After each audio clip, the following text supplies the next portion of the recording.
ఇక బాలయ్య గారి దగ్గరికి వచ్చేసరికి నాది స్పెషల్ ట్రాక్. ఈ ట్రాక్ వేరేగా ఉంటుంది మా. అంతే. ఈరోజు ఈ వెహికల్ని పరిచయం చేసిన ఈ కార్యక్రమానికి ఇచ్చేసి అసలు వెహికల్ ఎలా ఉంటుందో ఏంటి అని చెప్పి వచ్చిన అభిమానులందరికీ పేరు పేరుతున్న నా కృతజ్ఞతలు బ్రదర్. ఈ వెహికల్ చూశారు మీరు. ఇప్పుడు మీకు వాళ్ళు వేసిన ఏవీలో ఉన్న దాదాపుగా 6 to 8 వెహికల్స్ నాయే ఉన్నాయి. ఆ హై యాక్షన్ ఎపిసోడ్స్లో పాల్గొనే మొత్తం మన సినిమాల కోసం డిజైన్ చేసినవి దాదాపుగా 8 ఉన్నాయి. అలాగే ఇది వచ్చి అమర్ గారిని 100కి 100% అభినందించాలి. ఎందుకంటే అమర్ అనే అతను చేస్తాడు, సృష్టికి ప్రతి సృష్టి అంటారు. సో అది చేస్తాడు. అది కాదు, ఈ వెహికల్ మనం బుక్ చేసాము, యాక్షన్ పార్ట్ స్టార్ట్ అవబోతుంది.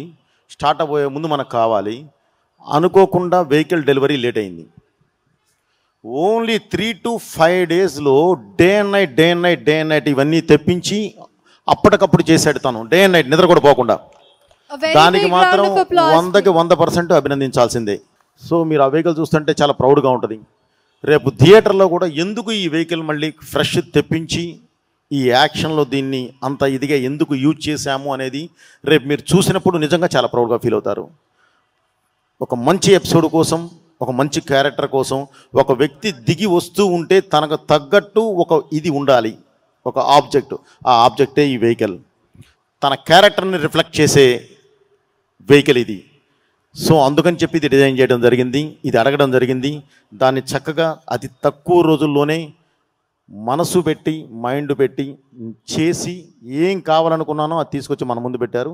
డెఫినెట్లీ సార్ మిమ్మల్ని అభినందించాలి. అలాగే ఈరోజు సార్ ఆ వెహికల్ ఇది ఉంది, చిన్న ఆ వెహికల్ మనం అభిమానులందరి ముందు ఈ వెహికల్ ఈ సినిమాలో వాడాము అని చెప్పడం కోసం అని చెప్పి మనం ఒక చిన్న స్టేజ్ ఏర్పాటు చేశాను సార్, మీరు వస్తే బాగుంటుంది అని అంటే ఓకే వెళ్ళేసేసి ఒకసారి వద్దాములే అని అంటే ఇక్కడికి వచ్చి చూస్తే ఇదేదో ఒక భారీ పెద్ద సెటప్లా చేసి పెట్టారు ఆయన.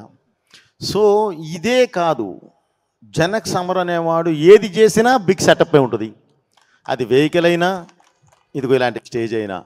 సో అప్పుడు అనిపించింది ఏది చేసినా తను ఒకేలా చేస్తాడు ఓకే అనిపించింది. ఆ స్పాన్సర్ చూస్తే గుండె అయిపోయింది, అంతమంది ఉన్నారు. ఓకే అండి. సో ఈరోజు ఈ వేదికకి వచ్చిన ప్రతి ఒక్కళ్ళకి మళ్ళీ నా కృతజ్ఞత తెలియజేస్తూ, వీరు యాక్చువల్లీ యాంకర్స్ కాదండి. వాళ్ళు పాపం ఈరోజు అమర్ గారి మీద ఉన్న అభిమానంతో, సినిమా మీద ఉన్న అభిమానంతో వచ్చి ఇక్కడ ఇది ఎక్స్ప్లెయిన్ చేయడానికి ట్రై చేశారు. సో అందుకని పాపం వాళ్ళు చూసి చదవడం వల్ల ఒక చిన్న లాగ్ ఉన్న ఫీల్ ఉంది. బట్ అది వాళ్ళని అభినందించాల్సిందే తప్ప వేరేగా ఎవరేమనుకోవద్దు. ఓకే అమర్ గారు, ఇక నేను వెహికల్ గురించి మాట్లాడడం అయిపోయిందండి. Thank you very much.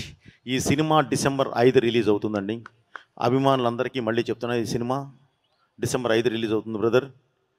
తప్పకుండా మీరందరూ చాలా చాలా హ్యాపీగా ఫీల్ అయ్యే సినిమా ఇది. మళ్ళీ చెప్తున్నాను, ఇది సినిమా కాదు, ఈ భారతదేశ ఆత్మ. అది ఏంటి అనేది మీరు సినిమా చూసిన తర్వాత మీరే చెప్తారు. Okay, thank you very much.